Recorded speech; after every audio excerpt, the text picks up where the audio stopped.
पीलीभीत में पंचायती चुनाव को लेकर एक जनसभा करने पहुंचे आम आदमी पार्टी के राज्यसभा सांसद संजय सिंह ने खुलकर विपक्ष पर हमला बोला।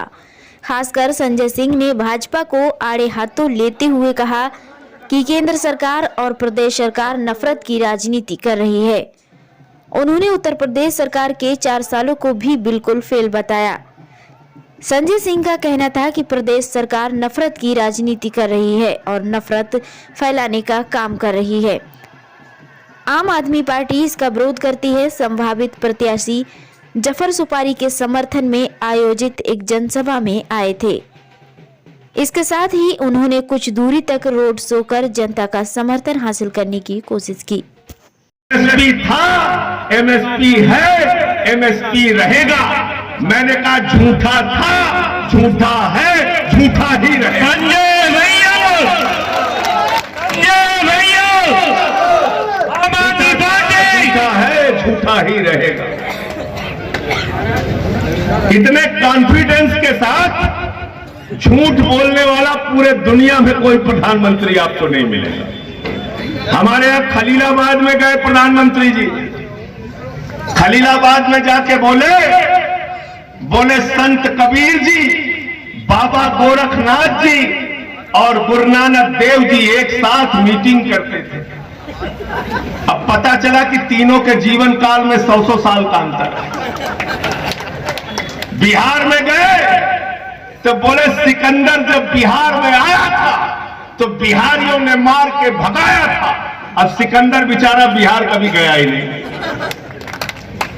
फिर कहने लगे 125 करोड़ हिंदुस्तानियों को मैंने घर की चाबी बांट दी। फिर किसी ने कान में कहा, अरे हुजूर 130 करोड़ तो कुल आबादी ही है। फिर कहने लगे नाले की गैस से भी आप लोग चाय बना सकते हो। तो अब 857 रुपए का सिलेंडर हो गया है।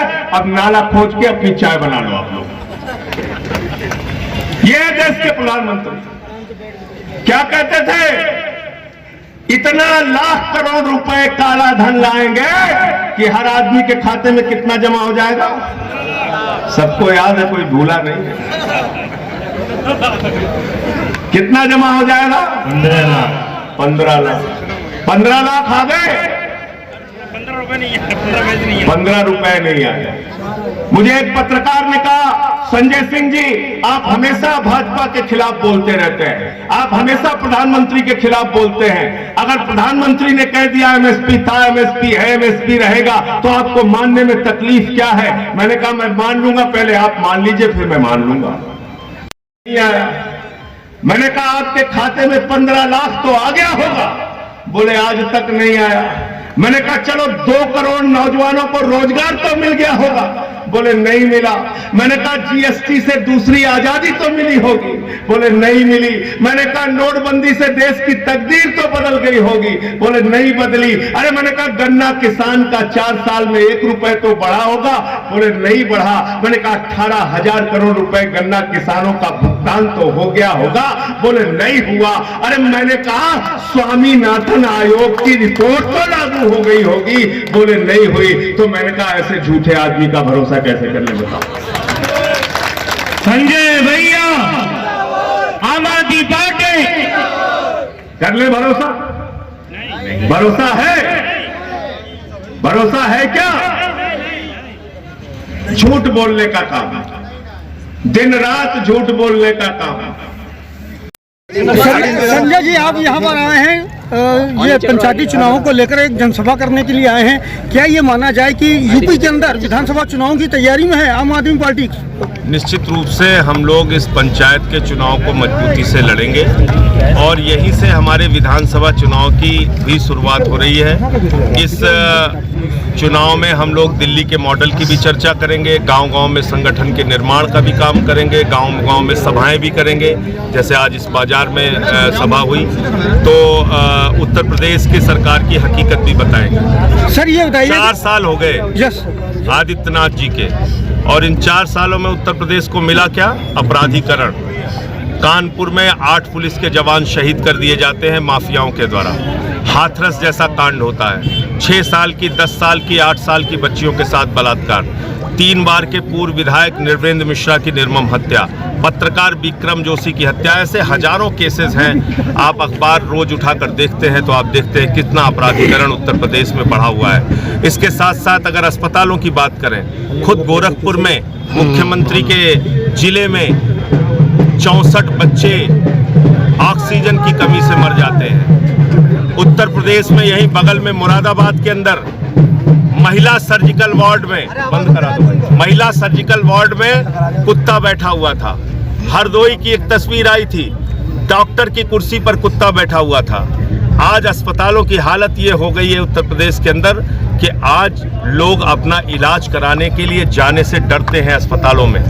उत्तर प्रदेश में बेरोजगारी का आलम देख लीजिए। अभी एक लेखपाल की नौकरी का फर्जी वीडियो डाल दिया आदित्यनाथ जी ने, पता चला वो 2016 की भर्ती थी। उत्तर प्रदेश में शिक्षा मित्र महिलाओं को सिर मुड़वाने पड़े अपने।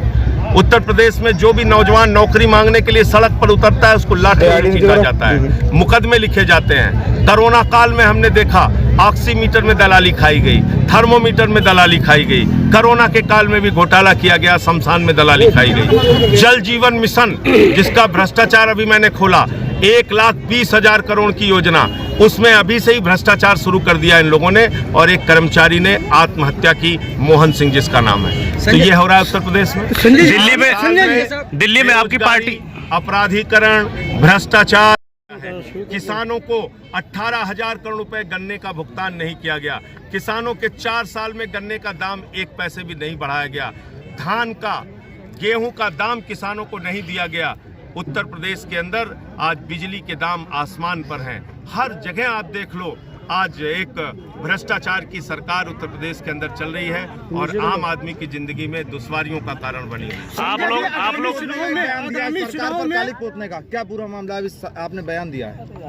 हाथरस कांड हुआ था, आपको मालूम होगा, और उसमें मैं गया था तो मेरे ऊपर काली फेंकवाई गई थी और उस आदमी को तुरंत छोड़ नहीं। आगामी चुनाव में आपने कहा सरकार तो मैंने कहा कि उसी काली स्याही से जो आपने मेरे ऊपर फेंकवाया था, आपके काले कारनामों का काला इतिहास लिखने का काम। दिल्ली में आप लोग विधानसभा चुनाव में जो है आप किसी पार्टी से और बातचीत चल रही है समझौते को लेकर या कुछ अभी से तैयारियां? के हित में जो कुछ भी होगा हम लोग करेंगे, लेकिन अभी इस संबंध में कोई भी फैसला हमने नहीं किया है।